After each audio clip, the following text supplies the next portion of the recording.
Hello everyone, welcome again to our channel. My name is Daniel, and in this video I want us to look at some of the questions asked during the DV Lottery visa interview.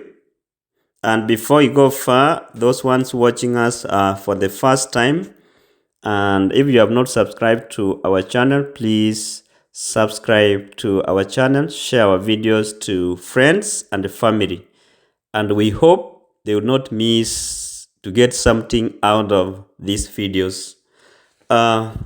So as you all know, after receiving your 2NL, that's your second notification letter, you are supposed to book for your visa interview appointment with the US Embassy or the consulate, just to confirm that you will be attending the visa interview on that specific date as it appears in your second notification letter.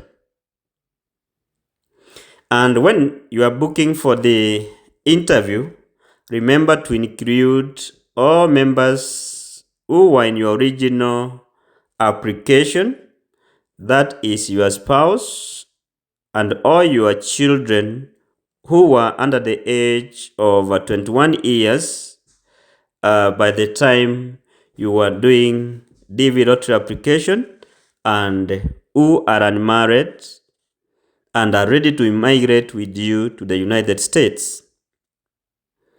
Some cases you may attend the visa interview as the principal applicant alone, leaving out derivatives, maybe because of some financial constraints, or your host is not ready to take you all as a family at once.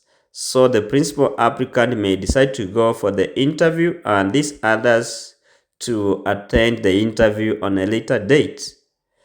In such a situation where the spouse or the kids are to immigrate on a later date and travel separately, they are not required in the interview with the principal applicant. They will be scheduled for the separate interview, and you need to call the embassy or the consulate directly to arrange for that separate interview, and it should be done within that DV lottery fiscal year, that is before September 30th. And if the interview is not scheduled by the end of September 30th, they automatically lose that chance of them being given the visas to join you in the United States. And the main purpose of you attending the interview is to verify that you are who said you are, with your derivatives during your DV lottery application and when filling out the DS-260 forms. And the verification will be done through presenting documents like your passport and those of your derivatives, DS confirmation pages, high school certificate for the principal applicant, birth certificate for everyone in the application, passport photos for everyone in the application, and many more others that may be asked by the consular officer. So when you go for the interview, carry all the necessary documents. It is better to be prepared than under prepared. So it's good that you have all the necessary information that you may need during your visa interview. Most of the questions that you are going to be asked, they will come from your DS-260 forms. The questions will vary depending on the application status, that is married, single, divorced, separated or widowed, and many more others. The questions will also depend on how you qualified to participate in the DV lottery, either through academics or through work experience.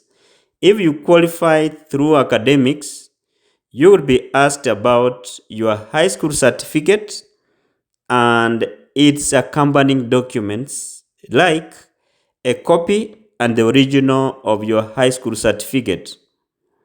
And if you qualified through work experience, they will need to see some documents supporting your qualification of at least 2 years work experience, like appointment letters, promotion letters, and in some cases, paychecks.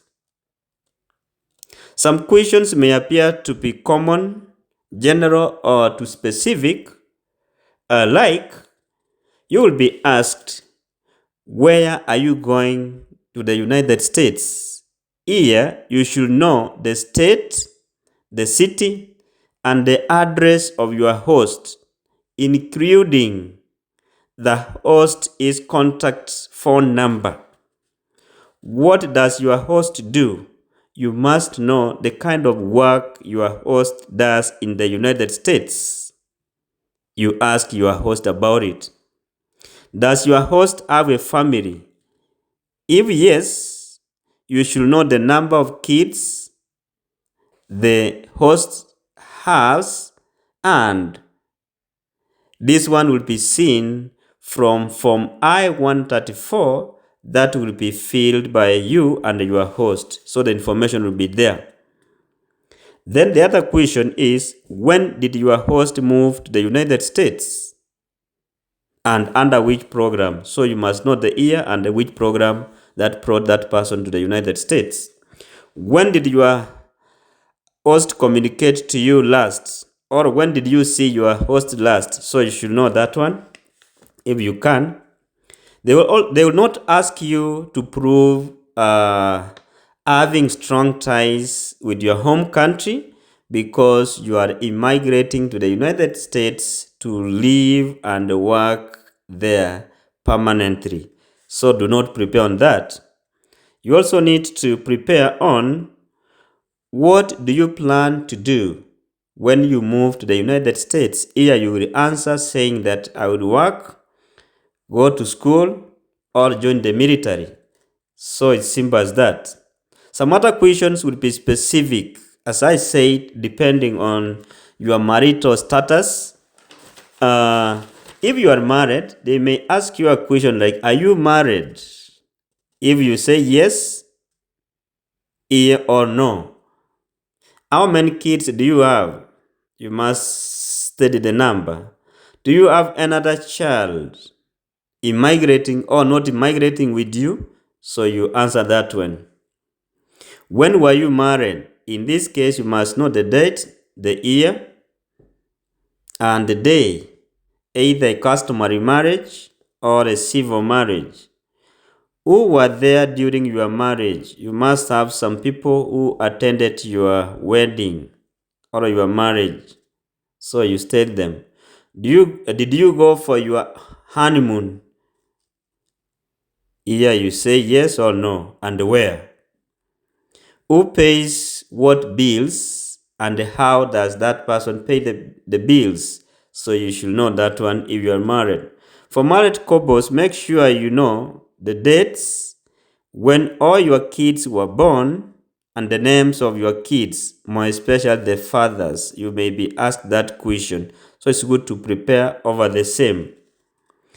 During the interview, please remember to bring all the relevant documents to support your marriage, like photos taken together, family photos, maybe joint accounts, insurance covers which are opened under your names, and many more others. So guys, the questions for DV lottery are going to be so simple. As long as you fill the DS260 properly and you never write in another point, the questions will be from that DS260 form and answer them specifically as they come out. Do not give any unnecessary information to the consular officer. Be specific and accurate to the questions that you are asked. So as you prepare for those ones going for the interview soon, we wish you all the best from our side. Those ones who have gone to the interviews, come and share your experience with your colleagues. Thank you. See you in our next video.